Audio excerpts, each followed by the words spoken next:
todos vocês de Lins e região. Estamos começando o nosso programa Lins em Pauta da série Mulheres que Fazem a Diferença.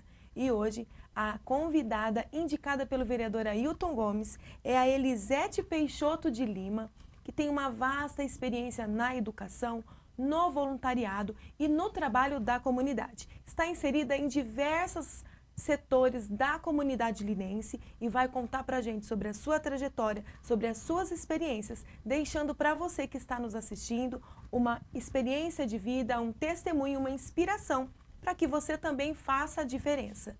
Elisete, seja bem-vinda aos estúdios da TV Câmara. É com muita alegria que nós a recebemos aqui nesse espaço para compartilhar um pouco da sua trajetória, das suas experiências, deixando para as mulheres, para todos que estão nos assistindo, seu exemplo de superação, de incentivo e daquela que tem feito a diferença por onde a senhora passa. Seja bem-vinda, muito obrigada e gostaria que você começasse se apresentando. Quero agradecer a oportunidade de estar aqui, acompanho o trabalho de vocês, agradecer especialmente o vereador Ailton Gomes por ter me feito esse convite. Ele é meu amigo pessoal e meu amigo de luta, nós estamos juntos na diretoria do coletivo Somos, nessa e em várias outras batalhas. Então, muito obrigada. Na educação, qual é a sua formação e onde a senhora trabalha hoje? Qual é a sua trajetória? Eu sou mestre em saúde coletiva, tenho inúmeras especializações lato sensu e a minha formação básica da graduação é biologia e química, tanto na área educacional quanto na área técnica. Então, ao longo da minha carreira, eu tive experiências tanto na indústria, principalmente na indústria de alimentos, como também na educação nos diferentes níveis, né? Já dei aula no ensino fundamental, no médio e no superior, aonde eu atuo até hoje, né? No Unisalesiano, no curso de engenharia agronômica. Soube que, mesmo já aposentada, continua trabalhando porque esse chamado pulsa. Sim, sim. A educação é uma coisa assim que nos move, né? Porque realmente é um setor que nós vemos a transformação. Não só a transformação técnica, principalmente na universidade, onde as pessoas elas já chegam com um determinado objetivo de formação técnica, mas nós também acompanhamos a evolução e a projeção social do indivíduo, né? Então, realmente é um espaço de transformação do ser humano. E isso é extremamente motivador, né? Porque nós, professores, nós não somos responsáveis, mas nós contribuímos por essa evolução do ser humano e depois a gente acaba acompanhando a trajetória de muitos alunos também, que fazem questão de nos dar um feedback de onde estão trabalhando, se estão no Brasil, se estão no exterior. Então, a gente acaba fazendo esse acompanhamento, né? É muito motivador. E aí isso fez com que eu, depois de aposentada, eu voltasse para a universidade. A engenharia agronômica é uma área muito ligada ao meu setor, né? Sempre trabalhei com muita pesquisa. Nós temos uma fazenda escola e lá é possível nós desenvolvermos pesquisas assim maravilhosas, inéditas, em parcerias com grandes empresas do Brasil e do exterior. Então, que é uma coisa também que me motiva muito, né? Essa questão da pesquisa científica. Eu queria pedir licença para poder te chamar de você, para a gente seguir a nossa entrevista e falar sobre o meio ambiente. Nesse período, nessa trajetória ao longo dos anos, eu acredito que muitas pessoas passaram pelas suas mãos dentro da educação e esse trabalho que tem sido feito falando sobre a preservação do meio ambiente, sobre a importância de pensar no coletivo, houve uma mudança de paradigmas, de pensamentos. Como está hoje esse cenário nos jovens dentro da educação?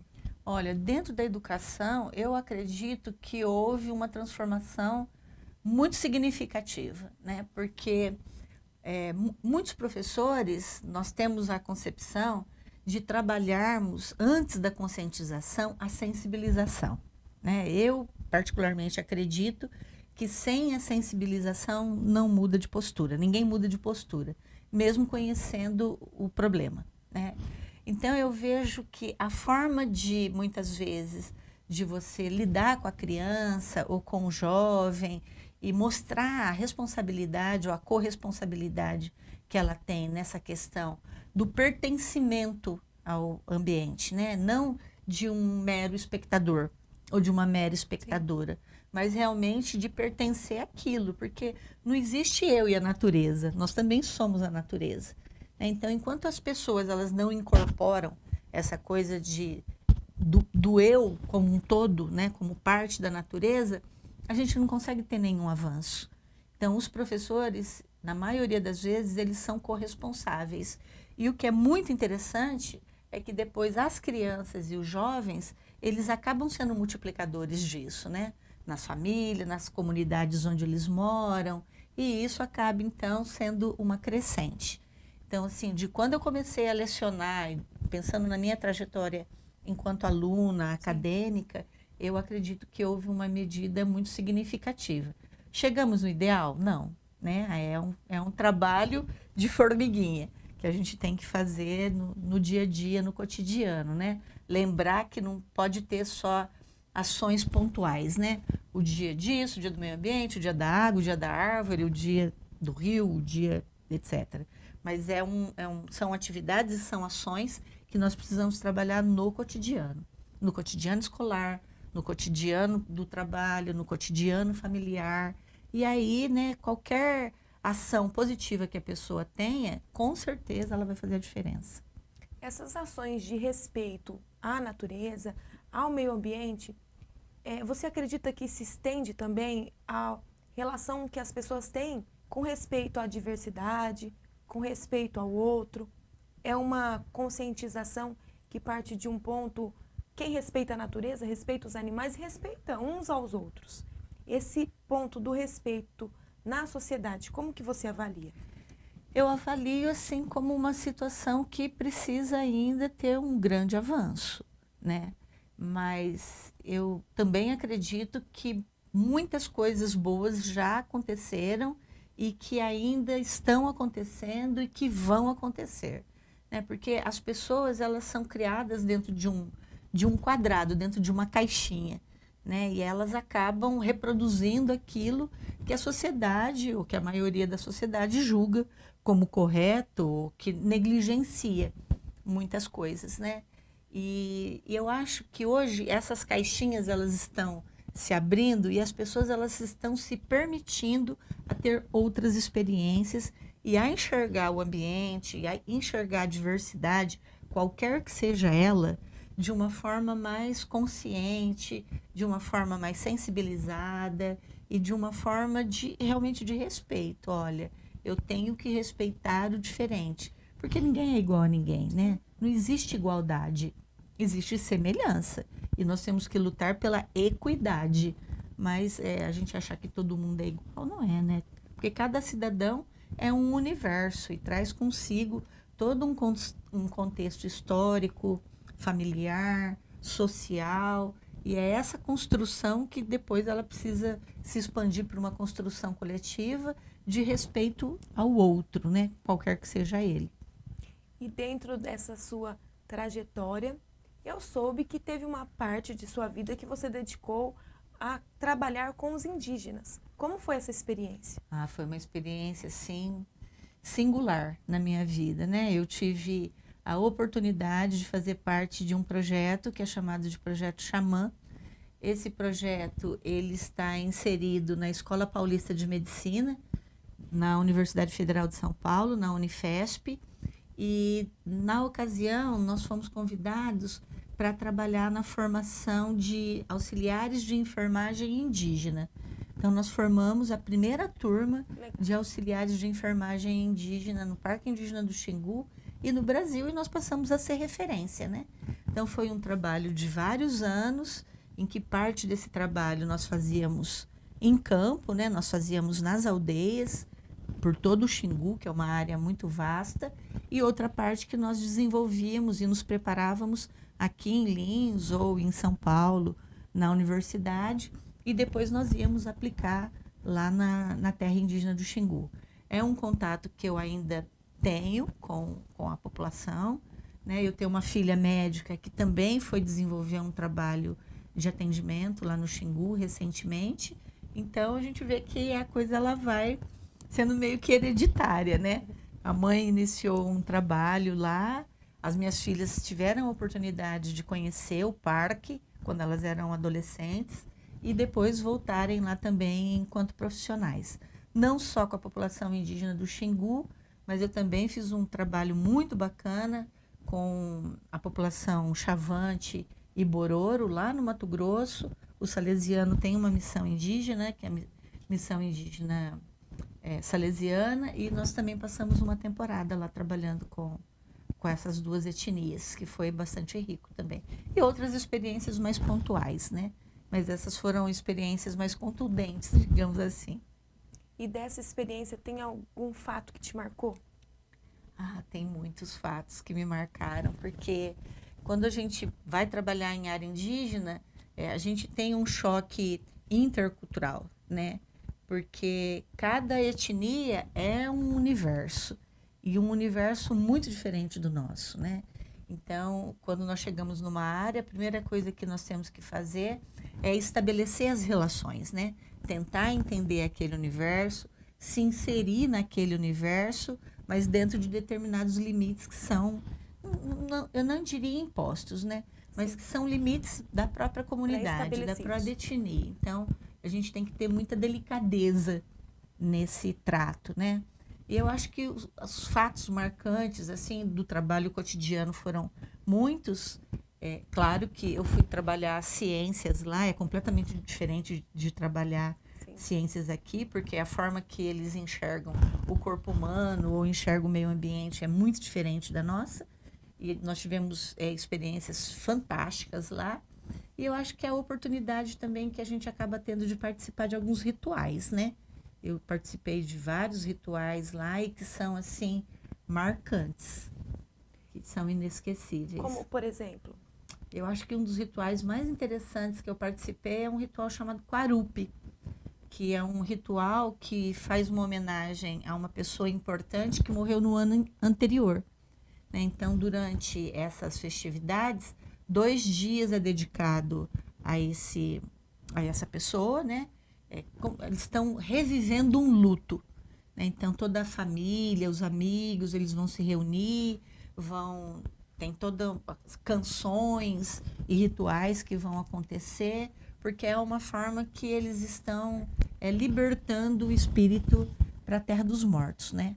E fora esses 2 dias de dedicação à pessoa falecida, ao longo dos dias que antecedem e os dias posteriores, também existem vários outros rituais, né? Tem luta do Ruca-Ruca, que é uma luta muito bonita, muito interessante.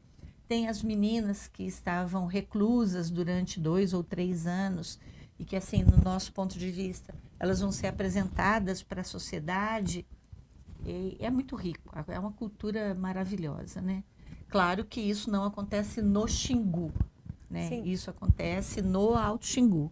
Porque, como eu disse, cada etnia é um universo, né? Então, não existe uma prática que seja comum a todos, Sim. ou um ritual que seja comum a todos. Mas é um ritual muito bonito, de muito respeito, né? E de muita dignidade.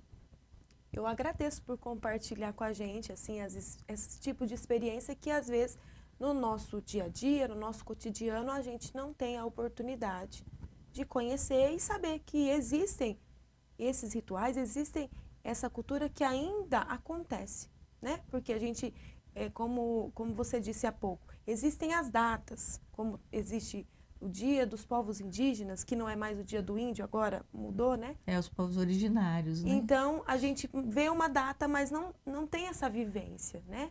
E nesse bate-papo a gente consegue perceber um pouco dessa vivência. E falando sobre vivência, no município de Lins, seu trabalho dentro da cultura, dentro da comunidade, como tem se dado esse trabalho? Aonde você está envolvida? Então, eu sou envolvida em vários movimentos, né? Alguns anos atrás eu fui convidada para participar do processo de gestão e organização de uma das escolas de samba aqui de Lins, que é a Mocidade Independente do Ribeiro, junto com o João Pimenta, que é o presidente da escola, e comecei a fazer um trabalho muito bacana ali, né, de de gestão mesmo, de planejamento, de calendarização das atividades e ações a serem desenvolvidas ao longo do ano, aproveitando a experiência que a gente tem na docência, né? É um trabalho muito bacana, e aí algumas outras escolas acabaram também me convidando para atuar em alguns movimentos, né? Eu fui fazer um trabalho na Vermelho e Branco do Rebouças, trabalho bonito, né? Um concurso para a escolha do samba enredo agora de 2025, e depois acabei migrando também para Unidos do Pazeto, e lá nós desenvolvemos várias ações num curto período de tempo, e já estamos planejando, em algumas escolas, nós já estamos planejando o carnaval do ano que vem. Era essa pergunta que eu ia fazer. Terminou o carnaval, para a escola, para o trabalho, ou é um trabalho contínuo, de ações contínuo. ao longo do ano para o próximo ano? Não, é contínuo. Às vezes nós descansamos uma semana, 10 dias, 2 semanas para recuperar a energia, né? Porque é tudo muito intenso. E aí nós nos reunimos e já começamos a fazer o planejamento. Aí nós planejamos ações que são realizadas ao longo do ano, não são todos os meses, mas ao longo do ano são muitas ações. E nós discutimos também o tema, que vai ser o carnaval no ano seguinte, o samba enredo e todas as questões que estão relacionadas com o carnaval, né? Que não depende só de nós, né? Sim. Nós temos algumas limitações, entre elas a limitação financeira. Então, a gente vai trabalhando de acordo com o que nós podemos. E conte pra gente, na visão das escolas, um desfile com todas é o esperado? Olha, eu não sei se há alguma unanimidade com relação a isso, né? Alguns desejam, outros não. Mas é uma tarefa árdua, né? Porque tem que ser um investimento muito alto para que isso aconteça. As escolas, pelo menos as que eu atuo, eu vejo que há um impedimento econômico de fazer. Porque uma coisa é você fazer um desfile ali no bairro, né? Perto da quadra, é grandioso, é trabalhoso, é maravilhoso, mas é um território, é uma coisa meio territorializada, né? Agora, você deslocar uma escola inteira para uma avenida, fazer a ordem de passagem, contemplando o que tá escrito ali no samba enredo, isso requer muito tempo, muita dedicação e muito dinheiro. Então, eu acho que o maior impedimento é o impedimento financeiro. Mas, assim, se a gente tiver condições de ter um suporte, né? Com relação a isso, com certeza, as pessoas elas estão disponíveis. Porque é um momento de glória, né? É a culminância de um trabalho que nós fazemos ao longo do ano. Que é um trabalho de bastidores que, geralmente, só o pessoal da comunidade, sim, ou quem está diretamente envolvido, que acompanha. Apesar de nós abrirmos para a cidade inteira, porque a escola é um movimento aberto, né? E quanto mais vivo, dinâmico, e quanto mais essa roda girar com pessoas diferentes, de diferentes bairros, isso só nos fortalece e nos enriquece, né? Então, é um trabalho bem bonito. Além das escolas de samba também, eu participo do coletivo Somos, é o coletivo da diversidade. Nós também realizamos muitas ações e participamos de outras ações também ao longo do ano. E num determinado período do ano, né, junho é o mês do orgulho gay, e geralmente na primeira semana de julho nós fazemos a Semana da Diversidade. Então, nessa Semana da Diversidade, há uma grande riqueza, uma troca de informações. Nós convidamos várias pessoas para fazerem parte dessa semana, aí tem roda de conversa, cineclube, premiação de pessoas que se destacaram, sim, na sociedade, e encerramos com um grande show de artistas maravilhosas. Então, é um trabalho que já vem sendo feito há alguns anos, né? E que quebra paradigmas, né? Que quebra paradigmas no município, que eu acho que é extremamente importante, né? A gente tem que realmente respeitar a diversidade, né? Cada pessoa é única e é singular, e essa singularidade ela precisa ser respeitada. E também eu represento o coletivo Somos na Comissão dos Direitos Humanos na OAB. Nós também estamos planejando várias ações ao longo do ano. Em breve nós já estaremos divulgando, né? e faço parte do CONDEMA já há muitos anos, que é o Conselho Municipal do Meio Ambiente. Esse ano nós realizamos uma conferência que foi muito rica também, em janeiro, do Conselho Municipal de Defesa da Mulher e de algumas ONGs, né, relacionadas ao meio ambiente. Também estou na diretoria da SOS Rio Dourado e faço parte do SOS Nosso Tietê. Então, que hoje a gente está vivendo um drama, né, no Rio Tietê, que está completamente eutrofizado, aí, está moribundo o Tietê, né? E a ação, ela precisa ser urgente e coletiva. Esse trabalho voluntário que fica de exemplo para aquelas pessoas que estão nos assistindo e aqueles que estão nos vendo agora e sentem a vontade de participar dos projetos, de contribuir de alguma maneira. Qual é a dica que você dá? Então, eu assim, primeiro acompanhar os trabalhos que essas entidades realizam, participar, né, não só acompanhar virtualmente, Sim. porque todas as ações que nós planejamos e que nós executamos, nós divulgamos nas redes sociais, né, as mais frequentadas, Facebook, Instagram, nos grupos de WhatsApp. Então, nós fazemos uma extensa divulgação, porque nós precisamos da comunidade junto conosco. E aí, à medida que a pessoa ela acompanha o nosso trabalho, participa dos nossos eventos, das nossas ações, com certeza ela se encanta. E aí acaba ficando. Foi o que aconteceu comigo e o que acontece com muitas pessoas que fazem parte desses grupos de voluntariado, né? Porque a gente percebe o quão importante são esses movimentos, né? E quanto que eles são transformadores da realidade. E de todos os aspectos, né? Social, econômico, político, realmente esse poder da transformação, né? Que é muito bonito. Eu parabenizo o seu trabalho, né? Acredito também nesse trabalho de formiguinha, onde se cada um fazer um pouco a sua parte, as coisas vão sendo transformadas aos poucos. E eu quero reforçar que você foi escolhida pelo vereador Ailton Gomes, entre tantas, como a homenageada deste mês de março, um mês da mulher, em que nós da TV Câmara preparamos um espaço para que mulheres que fazem a diferença, mulheres linenses que fazem a diferença, pudessem estar aqui para a gente conversar e demonstrar a todos que nós podemos fazer a diferença. Não tem um padrão, mas cada um dentro do seu espaço, com seus dons, seus talentos, suas aptidões, fazendo a diferença naquilo que se propõe. E agora, para a gente finalizar, eu gostaria que você deixasse um recado para a comunidade linense, aos nossos telespectadores, sobre a importância de ser mulher, de fazer a diferença e de fazer como a sua trajetória, por onde passou, tem deixado a sua contribuição no mundo.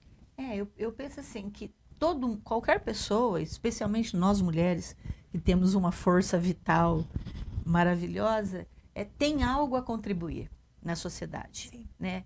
E às vezes a pessoa ela acaba não se envolvendo e fala, não, é só isso. Mas não existe o só isso. Né? Todo mundo tem alguma habilidade, tem alguma competência e que pode contribuir e que sempre será bem-vinda. Eu sempre falo para o presidente da escola de samba, o João Pimenta, nós somos grandes amigos, e eu sempre falo para ele, né, olha, parafraseando o Paulo Freire, né, não há saber mais nem saber menos, há saberes diferentes, né, e são esses saberes diferentes que constroem a sociedade, né, porque, parafraseando agora o Rubem Alves também, né, nós não somos o que vemos, nós não vemos o que vemos, nós vemos o que somos. Né? E eu acho que essa contribuição, por menor que seja, tenha certeza que você, mulher, que você, cidadão, vai fazer a diferença nos nossos projetos e vai ser muito bem-vindo, muito bem-vinda, porque nós estamos de portas abertas para receber as pessoas que querem nos ajudar e pode ter certeza que se apaixona. E aí não larga mais. Então, tanto na área da saúde, do meio ambiente, da cultura, ou qualquer outra, né? Não só nesses projetos que eu citei, que eu estou envolvida, mas em tantos outros movimentos que tem na cidade, todos os movimentos são carentes de seres humanos que têm uma predisposição, uma predisponibilidade para ajudar. Né? E com certeza A gente pode não mudar o mundo inteiro, mas se a gente mudar o nosso entorno, a gente já fez bastante. Muito obrigada. Gostaria de agradecer novamente a sua presença, dizer que o espaço está aberto para voltar sempre que desejar, trazer sua contribuição, divulgar esses eventos e essas ações. Conte com a Câmara de Lins, conte com o vereador Ailton Gomes, conte com a TV Câmara. Agradeço, Patrícia, esse bate-papo gostoso, descontraído. Agradeço principalmente meu amigo Ailton Gomes, né? E estamos juntos aí na luta. Muito obrigada. Eu agradeço a sua audiência, continue nos acompanhando. Nós estamos nos canais do Facebook, do YouTube e do Instagram e também no canal 36.3 da TV Câmara Lins, canal aberto. Eu agradeço a todos vocês e até a próxima!